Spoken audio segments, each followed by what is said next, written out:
site just south of Waikerie. How would you describe your farming situation here, Tim? So we're 10-inch rainfall, very low rainfall you'd call it, sandy, clay, sandy over loam and then into some limestone flats. And what's your farming system? So we're predominantly direct drill, but not afraid to do some strategic tillage and some deep ripping. Plenty of sheep? Yep, and we got 1,000 sheep. So. Yep. So I guess when we were originally looking at this site, we were really surprised to see that this site is actually a mallee seep site in this really low rainfall country. Why do we know it's mallee seep? Well, basically the landscape, we've got a fairly gutless sand just there surrounding. We've got this area. When did this start patching out? Well, we saw it quite bad in about 6 years ago, and it got worse during the droughts, which really surprised us. So it was after 2016, which was a really wet year, and then since there, what we've seen is a capillary rise of the drought years, bringing that slightly salty water to the surface. So we know it's a seep because we dug a hole. What did you do today? Dug a hole. And we found some really sloppy clay at around the metre mark or so, and sure enough, we're so as you can see, at right about metre 10, just a perched water table sitting on top Blanchetown clay layer, which is very, very impervious.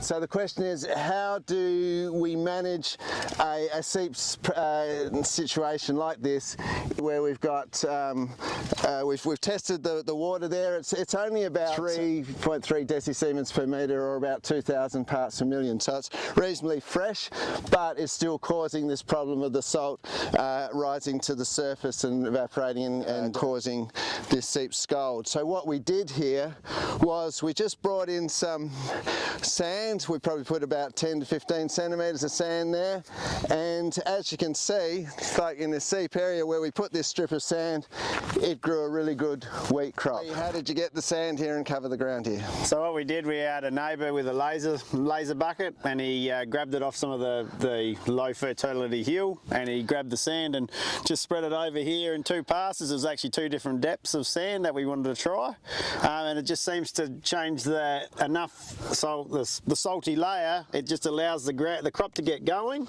and then it actually will produce, it seems to produce a crop on top of it. Yeah, and so that's what I would be encouraging here, because you get onto these patches early, get the sand on it while it's a fairly small area and it's not too big a job to do, and then you can keep this soil cover, and as you can see, growing a good crop. And we also have tried to stop the flow of water coming in by sowing some lucerne to intercept the water in this interception zone. Haven't had a really great result because it's really hard to get lucerne established, but there are some lucerne plants there.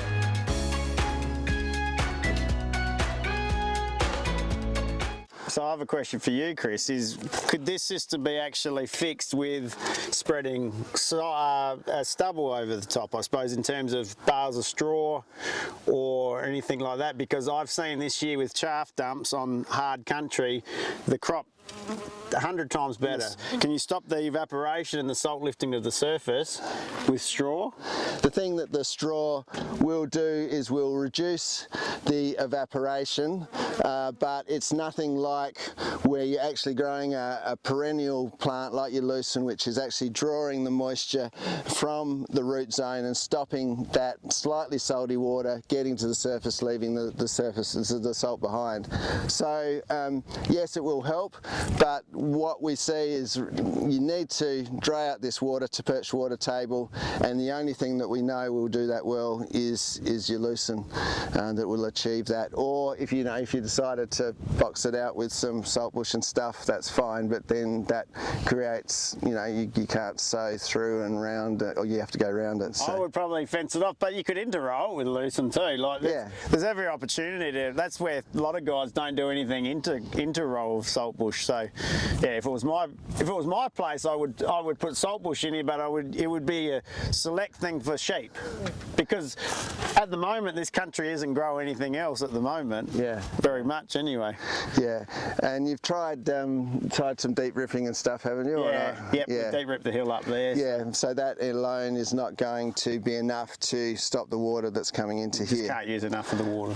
So you notice you are standing on a puccinellia. We have planted a bit of puccinellia and thrown a bit around, but the reality is in this situation it's just with the droughts we've had, it hasn't survived. And to me, I think that while the area is still small, rather than trying to go to a salt tolerant pasture on it, which is going to struggle, you know, cover the rest of this land, this ground with another 10 centimetres and actually just sow the lucerne right on top of this area.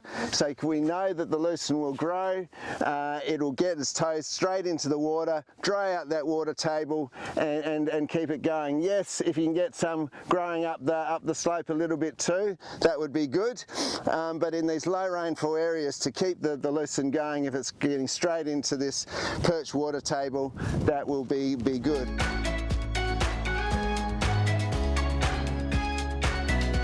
It has to get back to a profitable piece of land. At the moment it isn't. It doesn't grow a decent crop and obviously you've got the scalds. So we want to get it back to a profitable piece of land that actually performs in most years. So, and looking at the NDVI we've done of this, you know, this whole area, you know, right down there will go out to a bare scald. Which it was, yeah. Yeah, if we don't do anything here. So, yeah.